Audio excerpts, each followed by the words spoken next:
What's up everyone, Praful here. Welcome back to another episode of the 915 Daily. Today is Wednesday, 19th of August and today was 1DT on Sensex.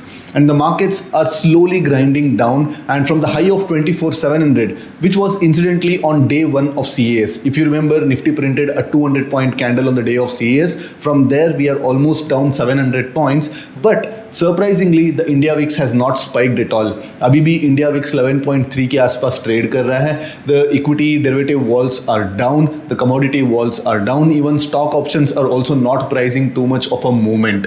So looks like we are in a proper bear market compared to all other markets which are hitting fresh all-time highs every alternate day. And few minutes back, I just read a report which said that India is the least favorite Asian markets among the fund managers. And yes, whether this downturn is because of the CAS or not, I'm not sure. But looks like the market is going to take support around 24,000 levels because towards the final end of the trading session, there was a bit of recovery from the markets. 24,080 के आसपास Nifty close दिया है and the Sensex straddle opened at a meager 450 points and the markets did slide more than 400 points, but there was absolutely no spike throughout the day. There was a linear crush in the straddles. From 450, the straddle has gone to somewhere around 390. So most probably 350 या 350 के नीचे कल straddle खुलने वाला है and mind you 150 points जो है वो बच के रहेगा at 315 because of this CAS scandal. So even the expiry traders are not trading for making those premiums zero, but they are actually trading 1DT where you can expect a 200 point crush from 350 to 150, but for that the traders are supposed to take massive amounts of gamma risk. So that's why I keep saying if the CAS system is here to stay and if the 0DT contracts are not dealing from the CAS, the expiry trading in its traditional form is practically dead. So let's get to the terminal and let's plan for tomorrow's Sensex expiry day. Alright, you can notice that this was the first day of the introduction of CAS and from that day onwards, almost all of the days the market have not been able to close above its previous day's high. आप continuously देख सकते हैं कि none of the candles were able to cross the previous days high. Even close करना छोड़ दो, even cross भी नहीं कर पा रहा है. कंटिन्यूसली एक proper down selling kind of a market जैसे लग रहा है. And one good thing is that like यहाँ पे जो एक गैप था 24,040 के आसपास जो हम कल के वीडियो में डिस्कस किए थे, आज वो गैप फिल हो चुका है. If I go to the lower time frame 5 minutes के टाइम फ्रेम पे जाके बात करेंगे तो market has kind of formed a base here. Now tomorrow whether the markets gonna open with a gap down और the market has formed a base here and markets इसके ऊपर निकलेगा, we have to wait and watch. Now Sensex की बात करें तो 77,000 के around markets ने होल्ड किया है एंड मैंने भी जब मार्केट्स यहाँ पे आया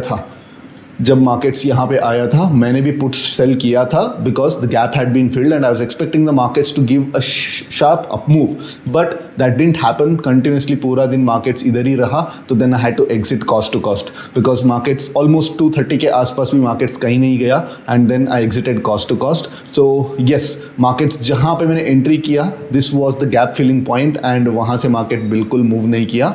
and yes, so tomorrow it's going to be very tricky expiry because as I said in the intro video 375 पे straddle close हुआ है.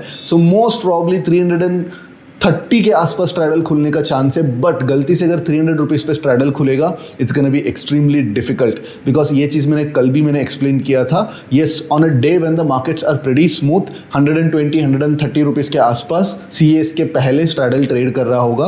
बट इमेजिन कल मार्केट्स 350 रुपीज़ के आसपास भी खुले and then suddenly we see one of those wild expiries where market moves 500 points up, 500 points down in that kind of an expiry, then the probability of forming a big candle during CAS also goes up. So there is a chance that 220 rupees भी straddle hold करे at 315. So these are the days which the option writers especially should be very careful of because इस CAS के regime में अगर wild expiry होता है तो losses भी काफ़ी सब्सटैंशियल एंड सिग्निफिकेंट लॉसेस होने का चांसेस है.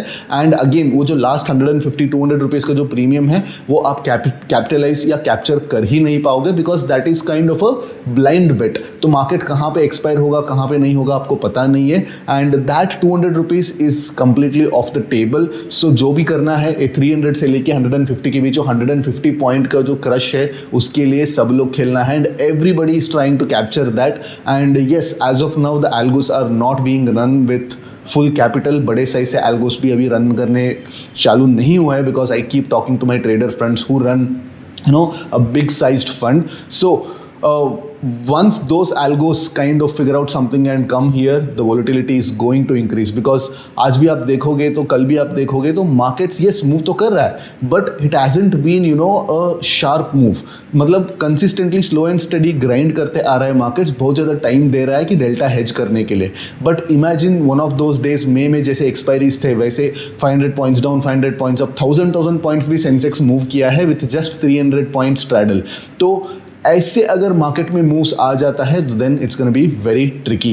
ठीक है. So but because the algos are not fully deployed by majority of the traders, majority of the prop desks, तो आई बिलीव दैट इतना ज़्यादा वोलेटिलिटी अभी शायद पिकअप ना हो. ठीक है. तो with that in mind let's plan for tomorrow's trading action. So अगर मार्केट 77,200 के ऊपर अगर खुलता है, like let's say gap up खुलता है, and if the market starts coming down, like basically like एक गैप अप के बाद एक फर्स्ट 5 मिनट का कैंडल रेड कैंडल हो जाता है, तो then expect the markets to vibrate between 76,800 and 77,200 with 77,000 as some sort of a magnet around which the expiry should ideally happen. Now advantage ये है कि अगर मार्केट 2 o'clock 2:30 के आसपास 77,100 के आसपास ट्रेड कर रहा हो, तो then I start to form like 77,000 का राउंड नंबर का स्ट्रैडल. एंड अगर मार्केट 76,900 के आसपास भी ट्रेड कर रहा हो, then also I try to form a 77,000 का straddle, expecting a 100 point move during the CAS. But अगर 3 o'clock के आसपास मार्केट एक्जैक्टली 77,000 के आसपास है, तो then the entire market would be sitting on 77,000 straddle, and most probably 100 point ऊपर या नीचे ही मार्केट्स कल बंद होने वाला है. बट अगर मार्केट फ्लैट खुल के ये जो लो है, दैट इज 76,850 लेवल का जो लो है, अगर वो ब्रीच कर देता है, तो then again the markets might go up till 76,650. 650 या 600 तक भी आने का चांसेस है, because that is when the Nifty would have absorbed some amount of stop losses from the sellers by breaching 24,000 levels. तो जब 24,000 लेवल को ब्रीच करेगा, एग्जैक्ट 24,000 पे अगर मार्केट ऊपर आना शुरू करता है, तो देन बहुत तेजी से आता है. बट यहाँ पे थोड़ा ट्रैपिंग करना है, तो एग्जैक्ट 24,000 पे हमको बाउंस नहीं मिलेगा. The bounce might come from 23,980 या 970. ये जो 30 पॉइंट्स है, this 30 points is extremely important, because ये 30 पॉइंट्स में बहुत सारे जो लोग जो है 24,000 को जो सपोर्ट मान के भी, मतलब जो यहाँ पे थोड़ा 24,010 24,020 के आसपास जो ट्रेड डाले रहते हैं, उनका स्टॉप लॉस यहाँ पे हंट हो जाएगा, एंड यहाँ पे एक शार्प स्पाइक भी देखने को मिल सकता है. And considering we are trading on an expiry day, those spikes would be even sharper on Sensex. तो keep an eye on Nifty, though you are trading Sensex expiry tomorrow. तो 24,000 के around Nifty कैसे react करेगा, उसके basis पे हम लोग यहाँ पे फॉर्म करना पड़ेगा हमारा hypothesis on Sensex expiry day options. ठीक है. Now yesterday also I told you the same thing. अगर मार्केट फ्लैट ओपन होकर 9:30 के पहले यहाँ पे ब्रीच कर देता है, तो then definitely we should be trading in the direction of the trend. And also I explained that यहाँ पे इस गैप फिल के आसपास हमको एक लॉन्ग पोजीशन भी हमको इनिशिएट करना पड़ेगा. ऑफ कोर्स लॉन्ग ट्रेड बिल्कुल पैसा नहीं दिया, but I was a little late today and I missed this entry. And of course मैं यहाँ पे जब मैंने देखा मार्केट ऑलरेडी यहाँ पे था, तो देन मेरा रिस्क रिवॉर्ड ऑलरेडी खराब हो चुका था. That's why I could not take this particular trade. So यहाँ पे आजकल मार्केट्स में ऐसे बन गया है situation, you can't even make even a tiny mistake, because the mistakes are getting punished really bad, especially if you are on the short wall or short gamma side.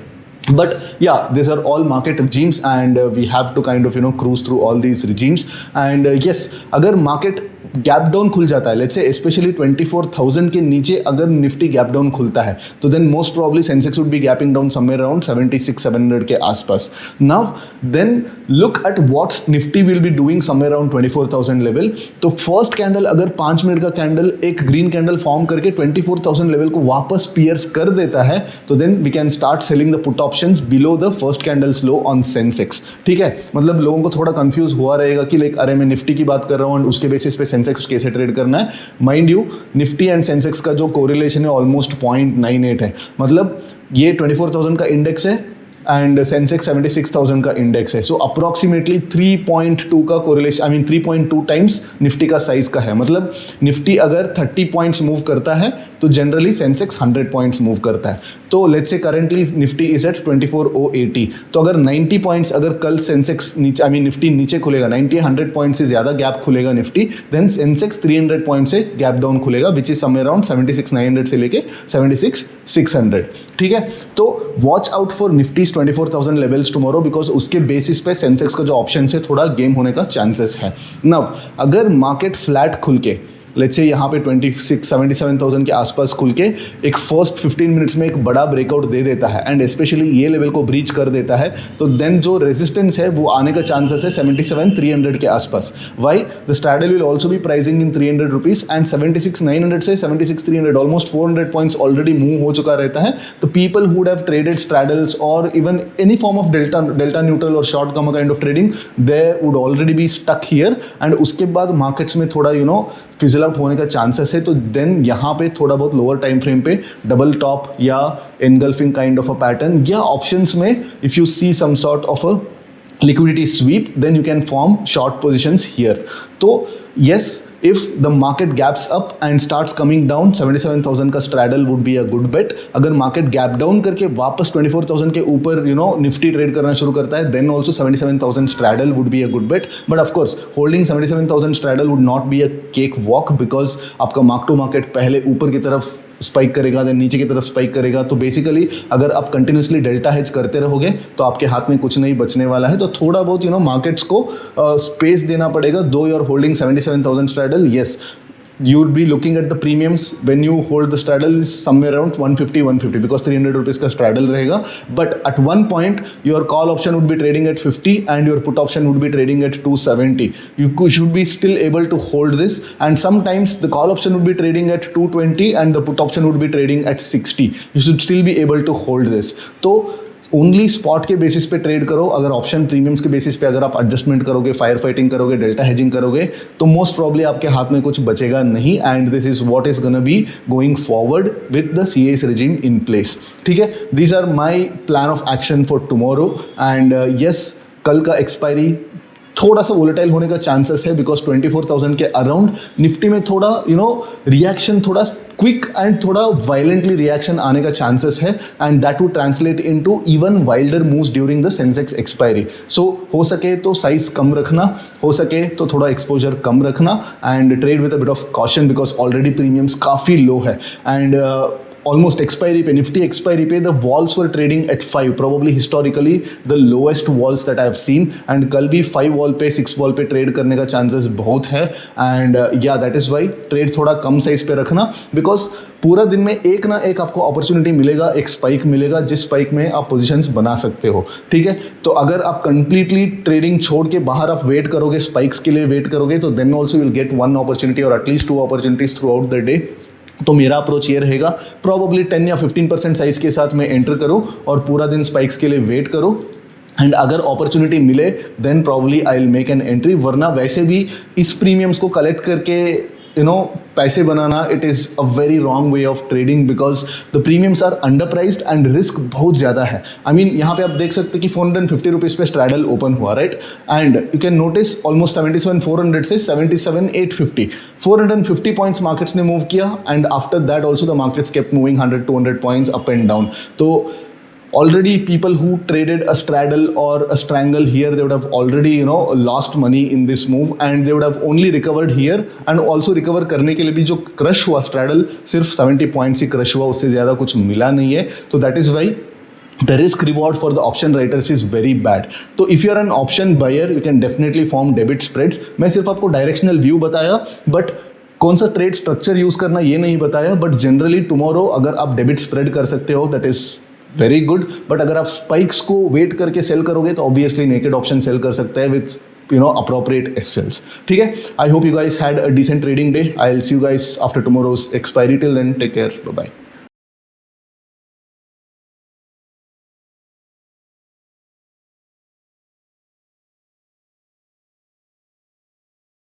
Investment in securities market are subject to market risks. Read all the related documents carefully before investing. Please read the risk disclosure documents carefully before investing in equity shares, derivatives, mutual fund, and or other instruments traded on the stock exchanges.